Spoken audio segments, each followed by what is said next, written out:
தூரம் வராது காளி தான் கருமாரி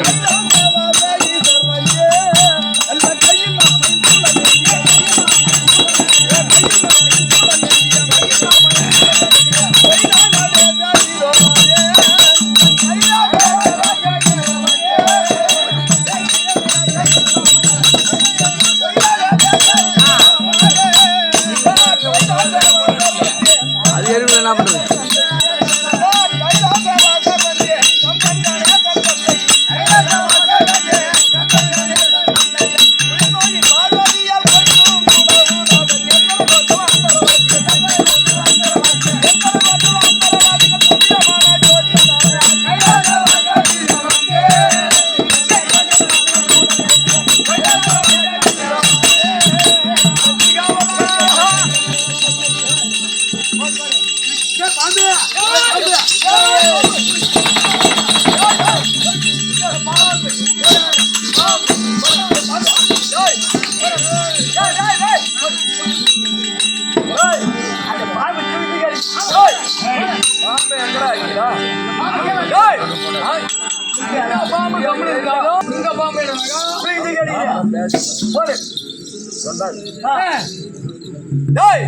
இதுதான் நல்ல பாம்பு.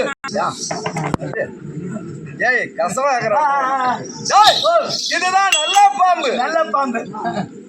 நல்ல பாம்பு. ஏங்க அதான் நல்ல பாம்பு. ஆமா அதான் நல்ல பாம்பு.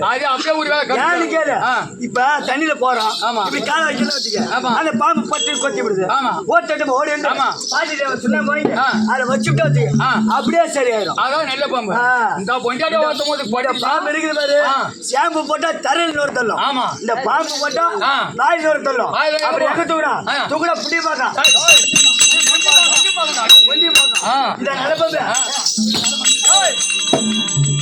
கண்டதும் கருந்துரைக்கும் கருணாக பாம்பு, அஞ்சாமல் தீண்டிடுமா நீர்பாம்பு. தண்ணியில் இருக்க அது உங்களை மாதிரி எருமாட்டு ஜென்மம் எடுத்தது. இது அப்படி கிடையாது. மரம் செடி கொடி இவைகளுக்கெல்லாம் ஓரறிவு. நீரிலே வசிக்கக்கூடிய ஜீவனுக்கோ இரண்டறிவு, மண்ணிலே ஊர்ந்து செல்லக்கூடிய ஜீவனுக்கோ மூன்றறிவு, வானத்திலே பறக்கக்கூடிய பட்சிகளுக்கோ நான்கறிவு, காட்டிலேயோ வீட்டிலேயோ வாழக்கூடிய விலங்குகளுக்கோ ஐந்தறிவு, மாநில ஜென்மமாக பிறந்தவனுக்கோ ஆறு அறிவு. அப்படி இருக்கின்ற போது, அதாவது ஒரு குடியானவனாக அவன் காலையிலே இருந்து தன்னுடைய ஞாபக நிஷ்டைகளை முடித்து விவசாயி எங்கே செல்வான்? வயலுக்கு செல்வான். அப்படி வயலுக்கு சென்று வயலில் உள்ள வேலைகளை செய்வதற்கு அப்படி செய்துவிட்டு பொழுது வரையில வேலை செஞ்சா பொசாய ஊர் என்ன ஊர்? இந்த ஊர் நெய்வேலி. இந்த ஊர் நாடாருடைய வேலைக்கு வரும். நாங்க ரெண்டு பேரும் மரிச்சுக்கை போறது வச்சுக்க போய் மரிச்சுக்கை ஒரு 5 மணி ஆயிடுது. ஆமா ஒரு 2 வரப்படுது. ஆமா ஏ தம்பி இங்க வா, ஏதோ ஒரு கோட்டர் வாங்கி தரேன். சரி இது ரெண்டையும் கழிச்சிட்டு வந்தீங்க அப்படின்னு சொன்ன உடனே என்ன பண்ற? சரி கோட்டர் வாங்கி தரேன், கழிச்சு போடுறோம். ஆமா கொஞ்சமா குறையுது, இருந்தாலும் பரவாயில்ல, நாளைக்கு வந்து செய்யலாம் நாட்டார் சொன்னாரா அப்படின்னு சொல்லிட்டு போய் அவர்கிட்ட போன உடனே ஆளு ஒரு கோட்டர் கொடுக்குறாரு. சாமான் எங்க வைக்கிறான்? மீதி வேலை இருக்க நாளைக்கு ஒண்ணுமே அப்படின்னு சொல்லிட்டு பதினாறுக்குள்ள வச்சுட்டு போயிடும். ஆமா வச்சோன்னா என்ன பண்ணிடுறோம்? உடனே போறோம், காசை வாங்கிட்டு ஒரு மூளை கடிச்சா ஒரு பல்லு கடிச்சா அப்படின்னா தெரியுது உனக்கு? தெரியாது. மூளை கடிச்சோன்னா சாராயம். அது எப்படி கேளு, நேரம் ஒரு பாக்கெட் ஒன்று வாங்குறோம், ஒரு மூலையில ஒரு கறி கடிக்கிறோம், அப்படியே ஒரே பூச்சி என்ன பண்ற? அடுத்து என்ன? பல்லு கடிச்சா நான் கேக்குறேன். நேரம் ஒயின் ஷாப் 3 நேரத்துக்கு போறோம், மட்டமான கோட்டர் ஒன்று கொடுப்பான். என்ன பண்ணி பாப்பா, இப்படி ஒரு தட்டு தட்டுவோம், இப்படி ஒரு தட்டு தட்டுவோம், சிலிப்பாயிக்கும். என்ன பண்ணுவோம்? விடுறோமா வாயில வச்சு அது பேர் தான் பல்லு கடிச்சா. சரி இதெல்லாம் வாங்கிட்டு சைடு என்ன வாங்குறோம்? முட்டை கருவாடு மொச்சக்கொட்டை இதெல்லாம் வாங்குறோம். இதெல்லாம் வாங்கி விட்டு குடிச்சுட்டு காலையில 5 மணிக்கு வந்துடும். ஆமா கலர் ரூட்ல மீதி காட்டுறது. ஆமா போய் செய்யணுமே அப்படின்னு சொல்லிவிட்டு அந்த இளம்போதுலே ஏஞ்சி போறோம். அந்த போதுட்டா. ஆமா ஏந்துமே அந்த ஜாமானை எடுக்கிறோம். அந்த ஜாமான் எடுக்க போற நேரத்தில் போடுவோம். நீ உனக்கு எத்தனை அறிவு? எனக்கு 6 அறிவு. 6 அறிவு. ஆமா. இதுக்கு எத்தனை அறிவு சொன்ன? எத்தனை அறிவு? 3 அறிவு. மண்ணிலே ஊர்ந்து செல்லக்கூடிய ஜீவன்களுக்கு அனைத்துக்குமே 3 அறிவு. 3 அறிவு. அப்படி அந்த 3 அறிவு உள்ள ஜீவன் கேடு கட்ட மானிடனே, கொடிய விஷம் கொண்ட சர்வமானது நான் இங்கே இருக்கின்றேன், என் அருகிலே வராது அப்படி என்று உசென்று அரவம் எப்படி கொடுக்கா? முட்டை கருவாடு மொச்சக்கொட்டை எல்லாம் வாங்கிட்டோம். ஆமா உள்ள போய் கட்ட முன்னாடி நம்ம கீழே குனியும் போது அந்த பாம்பு தான் உசுன்னுக்கும், பின்னாடி தான் எங்களுக்கு உசுன்னுக்கும். அப்படி கிடையாது. 3 அறிவு உள்ள ஜீவன் என் அருகிலே வராது அப்படி என்று உசென்று அரவம் கொடுக்கின்ற போது நீ 6 அறிவு உள்ள பேமணி ஏன்டா அதை போய் போதையில போய் ஏன் குடிச்சுட்டு போறேன்? 6 அறிவு உள்ளவன் குடிக்காம போகும். அப்படி நீ சென்ற உடனே வாங்கினாங்க குடிக்கூடாதுன்னு. அப்படி செய்த உடனே உசென்று அரவம் கொடுக்கும். அதை மதியாமல் படிக்கு நீ அது மம்முட்டி காம்பு என்றும் பாம்பின் உடல் என்றும் தெரியாமல் எடுப்ப, அது பொட்டுன்னு போடும். அப்படி இருக்க இதை ஏன் நான் ஆபரணமாக அணிந்திருக்கின்றேன் தெரியுமா? அதாவது பரம கடவுளாகப்பட்டவர் ஓர் நாள் தினத்திலே உலக மக்களுக்கு படியளந்து கைலாயம் வந்து கொண்டிருந்தார். அப்படி வருகின்ற போது இந்த காலன் என்னும் சொல்லக்கூடிய நாகம் பேரு என்ன? காலன். இது யாருக்கு பிறந்தது? காசிப ரிஷிக்கு எத்தனை மனைவி? 13 மனைவி. காசிப ரிஷிக்கும் கத்ரு அம்மனுக்கும் 104 சர்ப்பங்கள் பிறந்தது. 104 சர்ப்பத்திலே கண்டன், கார்கோடியன், காவன், நீலன் என்று சொல்லக்கூடிய 4 சர்ப்பம் உயர்ந்தவர்கள். அப்படி இருக்கின்ற போது இந்த காலன் என்று சொல்லக்கூடிய நாகமானது சிவபெருமானை ஓடி வந்து வழிமறித்தது. அப்போது சிவபெருமானுக்கு கோபம் பிரவேசித்து அதனுடைய வாளை பிடித்து சுழட்டி இந்த பூமியிலே அடித்தார். அப்படி பூமியிலே அடித்தவுடனே 1000 சிதறுகளாகத்தானே பிரிந்து விட்டது. அப்படி பிரிந்தவுடனே அவ்வழியாக நாரத மகாமுனிவர் வந்தார். நாரத மகாமுனிவரிடத்திலே காலன் என்னும் சொல்லக்கூடிய நாகமானது சிவபெருமானால் எனக்கு இப்பேற்பட்ட நிலைமை ஏற்பட்டிருக்கிறது, இதற்கு யாதாகிலும் ஒரு வழி சொல்லுங்கள் அப்படி என்று தெரிவித்தார் காலன் என்று சொல்லக்கூடிய நாகமானது. அப்போதுக்கு நாரதர் என்ன தெரிவித்தார்? ஏற்கனவே காலங்களிலே சிவபெருமானால் பாதிக்கப்பட்ட அத்தி என்று சொல்லக்கூடிய யானையானது ஆந்திர மாநிலம் சொர்ணமுகி ஆற்றங்கரையிலே லிங்காதர பூசை செய்து கொண்டிருக்கின்றது. நீயும் அங்கே சென்று அவரோடு லிங்காதர பூசை செய்தேயானால் சிவபெருமான் உனக்கு அப்படி என்று நாரதன் தெரிவித்தார். அத்தன்மை பிரகாரமாகத்தனே அத்தி என்றால் யானை, காலன் என்றால் நாகம். இந்த இருவரும் சேர்ந்து பூஜை செய்த இடம்தான் ஆந்திர மாநிலம் சொர்ணமுகி ஆற்றங்கரை அருகாமையிலே அத்தியும் காலனும் பூஜை செய்த இடம் தான். அப்ப அதுக்கு பேர் காலத்தி. இப்ப என்ன தெரியுமா பேரு? காலஸ்திரீ. அப்படி நாகதோஷம் உள்ளவர்கள் காலஸ்திரீ சென்று வந்தால் திருமணம் ஆகாதவர்களுக்கு திருமணம். அதனால நான் இது ஆபரணமான அணிந்திருக்கின்றேன். அப்படி இருக்க அதாவது 4 வேதம், 6 சாஸ்திரம், 64 கல்விகளை எல்லாம் கற்றுணர்ந்த பெரியவர்கள். இவரெல்லாம் எவ்வளவோ நாடகாரங்களை இதே கற்றுணர்ந்த கலைமான்கள் எல்லாம் இருக்கிறார். கற்றது கையளவு, கற்காதது உலக அளவு. உற்ற கலைமகளை ஓதிக்கொண்டிருக்கிறார். அப்படி இருக்க ஏதோ நம் சிற்றறிவு கேட்டியவாறு கதையை நடத்த வந்திருக்கிறார். அப்படி இருக்க இப்பேற்பட்ட தெய்வீகம் புரிந்திய சபைக்கு முன்பாக வந்து நான் யார், எப்பேற்பட்ட சொல்லுங்க.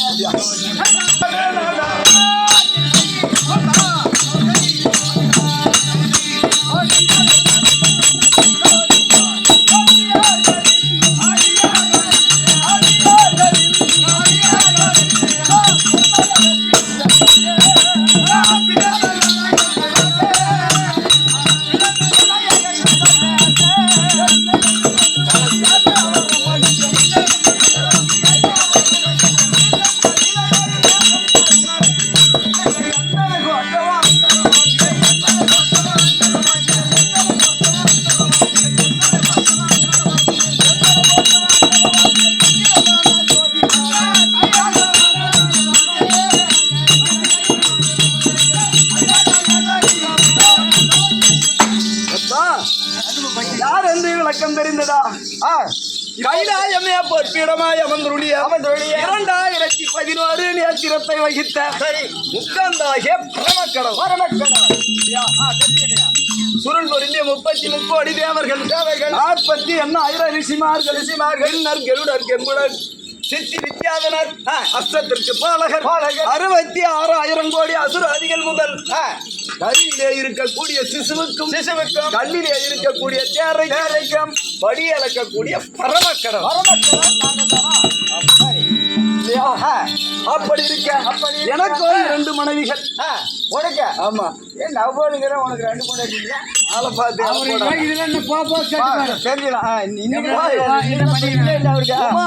சரியானவளை என் இடபாகத்திலே அமர்த்திருக்கின்றேன் கங்காதேவி என் சடாபாரத்திலே அப்படி இருக்க அதாவது நான் இந்த உலக மக்களுக்கு படி அளக்க போக வேண்டுமையானால் என் தேவியாகிய உமா மகேஸ்வரி அழைத்துதான் விடைபெற்று செல்லும் மீண்டும் தெரிவிக்கின்றேன்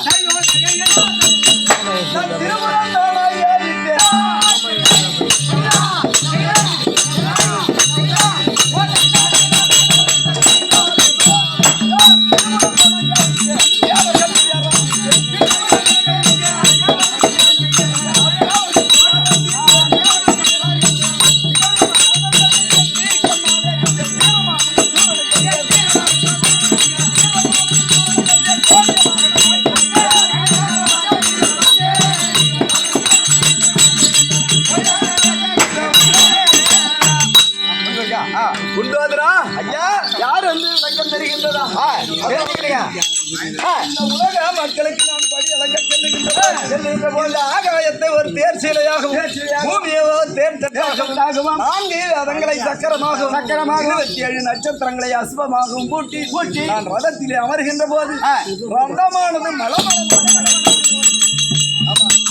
அப்படி ஒடிகின்ற போது பின் பார்த்து பின் திரும்பி பார்த்தீங்க ஐயா விநாயக பெருமான் துருக்கி போட்டு இழுக்கிறான் அச்சியில தேர் ஒடியுது அப்படி பின் பார்த்து முன் சிரித்தேன் அப்படி சிரித்த போது என் வாயிலே இருந்து தீயாக வந்து அந்த 30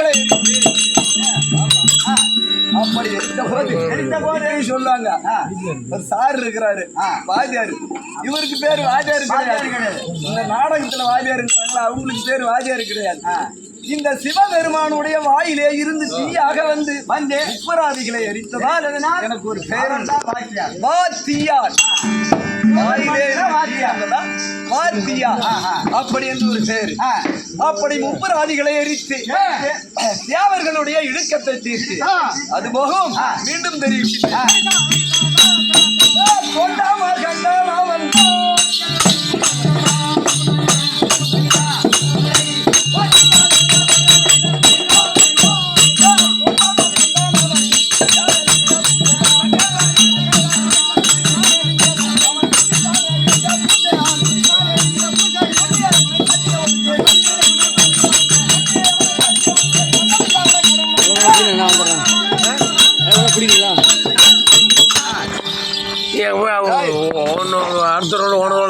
அதாவது மிருகண்ட ரிஷிக்கும் ஞான சுந்தரிக்கும் 2 நாளாகத்தானே குழந்தை இல்லாமல் சிவபெருமானையே கோரி பூசித்துக் கொண்டிருந்தார். அப்படி இருக்கின்ற போது சிவபெருமானான ஒரு பிரசன்னமாகி கேளுங்க சுவாமி எதற்காக என்னை கோரி தவம் செய்கிறீர் அப்படி என்று கேட்டார். சரி சிவபெருமானே எங்களுக்கு சில நாட்களாக குழந்தை இல்லை அப்படி என்று கேட்டார். அப்படி உனக்கு குழந்தை வர வேண்டுமையானால் 16 வயது குழந்தையாக இருந்தால் அறிவு ஆச்சாரம் தயவு தாட்சிணம் இரக்கமுள்ள குழந்தையாக 16 வயது வரைக்கும் தரும். 16 வயது செவிடி பேடு கூணு குருடு நொண்டி சப்பானி இப்பேற்பட்ட குழந்தையா இருந்தா 100 வயது வரைக்கும் தருகிறேன். கொஞ்சம் மாதிரி குடிகாரம் முள்ளமாடி குழந்தையா இருந்தா 100 வயசு வரைக்கும் தரோம். சரி பார்ப்பார் மிருகண்ட ரிஷி சரியில்லாத குழந்தைய வச்சுக்கிட்டு 100 வயசு இருக்கிறதா அப்படி இருப்பதினா 100 வருஷம் இருப்பதா 16 வயது குழந்தையே போதும் அப்படி என்று தெரிவித்தார். அப்போது 16 வயது குழந்தையாகத்தான் மிருகண்ட ரிஷிக்கு மார்க்கண்டேயன் என்று ஒரு குழந்தையை கொடுத்தார். சரிங்க அப்படி கொடுத்து நாளொரு மேனி பொதுமாகத்தானே வளர்ந்து அவர்களுடைய புத்திரக்கலியை சேர்த்து மீண்டும் 16 வயது முடிகின்ற யம தர்மம் உயிரை பிடிக்கிறார். அவருக்கு எத்தனை வயசு கொடுத்தாங்க? 16 வயசு முடியுது. சரி யம தர்மம் முடிக்க வருகின்ற போது ஆமா. மிருகண்ட ரிஷியும் ஞான சுந்தரியும் அழுது கொண்டிருக்கின்றார். இருக்கிறார். அப்போது மார்க்கண்டேயன் சென்று அம்பா நதிக்கரையிலே ஒரு லிங்கத்தை ஏற்படுத்தி பூஜை செய்து கொண்டிருந்தார். ஆமா. அப்படி செய்து கொண்டிருக்கின்ற போது யமதர்மனாகப்பட்டவர் எருமக்கிடாவிலேறி பாச கைத்தை எடுத்துட்டு வரோம். ஓ உயிரை பிடிச்சி. ஆமா. சரி அப்படி மார்க்கண்டன் உயிரை கவர்வதற்கு ஆமா. பாச கைத்தை வீசுகின்ற போது சிவனாக லிங்கம் செய்திருந்தான். ஆமா. அந்த லிங்கத்தை கட்டி பிடிச்சான் மார்க்கண்டேயன். மார்க்கண்டே பார்த்தான் யமதர்மன். ஆமா. லிங்கத்தையும் அந்த மார்க்கண்டையும் போட்டு சேர்த்து. ஆமா. அப்போது சிவபெருமானுக்கு கோபம் பிரவேசித்து அந்த லிங்கத்திலே பிரசன்னமாகி ஆமா. யமதர்மனை எட்டி ஒதுச்சார். ஆமா. அதெல்லாம் இதுல சுதரா என்ன சொல்லக்கூடிய பாதாளம் போய் சேர்ந்தான். ஆண்டாளம் போய் சேர்ந்துட்டான். ஆமா. ஆமா. அப்படி பாதாளம் சேர்ந்து போது. 18 நாழிகை இந்த பூலோகத்தில் வரவில்லை. ஆமா. அப்போதுதான் 18 அக்ரோணி ஜானாஜானியங்கள் உருவானது. சரிங்க. அந்த 18 அக்ரோணி ஜானதான் ஆ. துரியோதனுக்கு 11 அக்ரோணி ஜானம். ஆமா. பாண்டவர்களாகிய 5 ராஜாக்களுக்கு 7 அக்ரோணி ஜானம். மொத்தம் 18 அக்ரோணி. ஆ. அப்போது இந்த பூமி பாரம் தாங்க முடியவில்லை. ஆமா. பூமாதேவியாகப்பட்ட மும்மூர்த்திகளிடத்திலே தெரிவிக்க ஆமா. அவர்களோ யமதர்மனை மீண்டும் அழைத்து ஆமா. இந்த மத்தியில் ராஜு அப்படி இருப்பதினால் சரி. நான் வந்து வெகு நேரமாக பேசிட்டே இருந்தா ஆமா. அப்படி இருப்பதனால் ஆமா.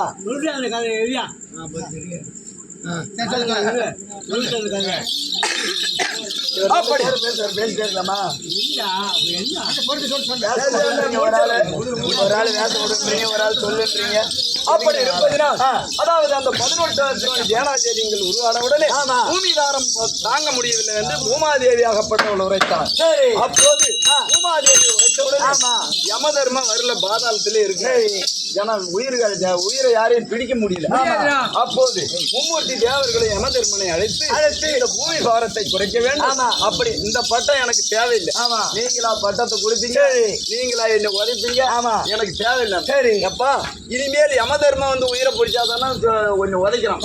பாம்பு கடிச்சு செத்தான், ஆக்சிடென்ட் ஆகி செத்தான், மருந்து குடிச்சு செத்தான் இப்படின்னு போகும். அப்படி என்று மும்மூர்த்தி தேவர்களும் தெரிவித்தவுடன் மீண்டும் அந்த அரசாட்சியை செய்தால் யமதர்மன். அப்படி இருப்பதினால் இன்றைய நாள் தினத்திலே உலக மக்களுக்கு நான் படியளக்க செல்ல வேண்டும்.